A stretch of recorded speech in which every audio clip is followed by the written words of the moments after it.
Salam Bapak Ibu Saudara-saudari yang terkasih dalam nama Tuhan. Salam sehat untuk kita sekalian. Hari ini berjumpa, kita akan bersama merenungkan firman Tuhan. Namun sebelumnya mari kita bersama berdoa. Terpujilah Allah di tempat yang maha tinggi, yang kami permuliakan di dalam nama Yesus Kristus.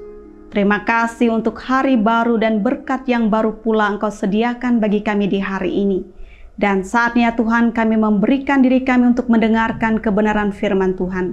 Tolonglah kami sekalian untuk mendengar dan percaya, dimampukan untuk melakukan dalam kehidupan kami. Diberkatilah hamba-Mu ini untuk memberitakan firman Tuhan, seturut kehendak Tuhan yang Maha Kudus. Di dalam nama Yesus Kristus. Amin. Kita akan bersama memasuki perenungan yang didasarkan pada Mika pasalnya yang keempat, ayatnya yang ke-6 sampai yang ke-14 dalam perikop penyelamatan Putri Sion. Kita membaca di dalam ayat yang ke-7 yang bunyinya demikian. Mereka yang pincang akan kujadikan pangkal suatu keturunan, dan yang diusir suatu bangsa yang kuat.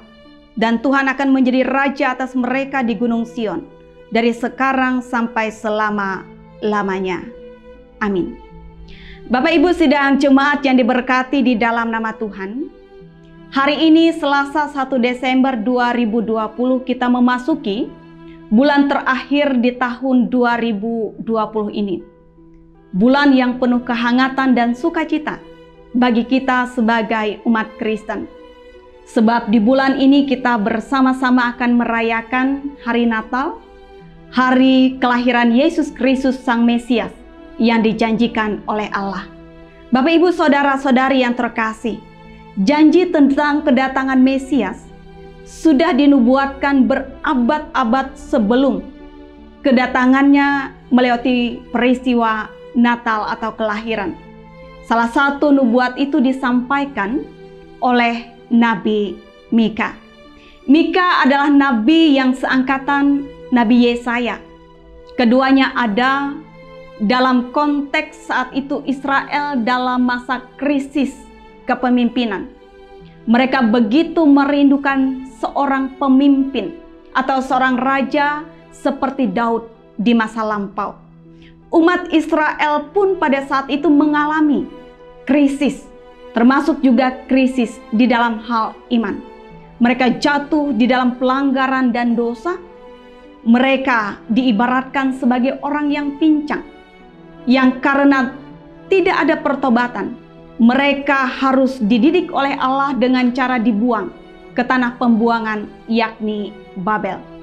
Kala itulah Nabi Mika menyampaikan atau menyuarakan nubuat tentang kedatangan Mesias, kedatangan seorang raja atas Sion, atas Israel, yang bisa kita lihat di dalam ayat yang ke-6 sampai ayat yang ke-8 bagian firman Tuhan pada hari ini. Jadi Bapak Ibu, saudara-saudari di dalam nama Tuhan, saat ini kita semua diberikan kesempatan untuk memasuki bulan ini. Kita ada dalam masa-masa atau minggu Advent. Minggu di mana kita diberikan kesempatan mempersiapkan atau membenahi diri kita untuk menyongsong masa raya Natal. Kedatangan Kristus Sang Mesias itu dalam peristiwa kelahiran. Dan tidak itu saja sebenarnya persiapan kita, cara kita membenahi diri atau tujuan kita membenahi diri di masa-masa ini. Bukan sekedar melewati atau menyongsong peristiwa Natal, tetapi juga menyongsong kedatangan Kristus kali kedua dalam peristiwa parusia. Nabi Mika menubuatkan kedatangan Mesias dengan tujuan supaya umat Israel mempersiapkan diri dan bertobat. Demikian juga pada saat ini di minggu-minggu Advent ini, kita bersama-sama membenahi diri sedemikian rupa sehingga pada waktunya kita kedapatan menyongsong merayakan Natal dengan penuh sukacita dan berkenan bagi Tuhan sesuai dengan kehendak-Nya. Dan pada waktunya juga ketika Kristus datang dalam peristiwa parusia, kedatangannya kali kedua di dalam dunia ini, kita kedapatan sebagai orang-orang yang terus berjaga-jaga dan menang di dalam iman, sehingga Kristus boleh menyambut kita di dalam kemuliaannya.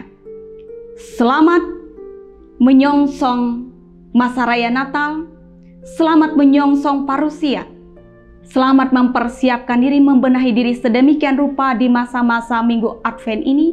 Tuhan menolong dan memberkati kita sekalian, sehingga hidup ini boleh bawa puji hormat bagi nama Tuhan.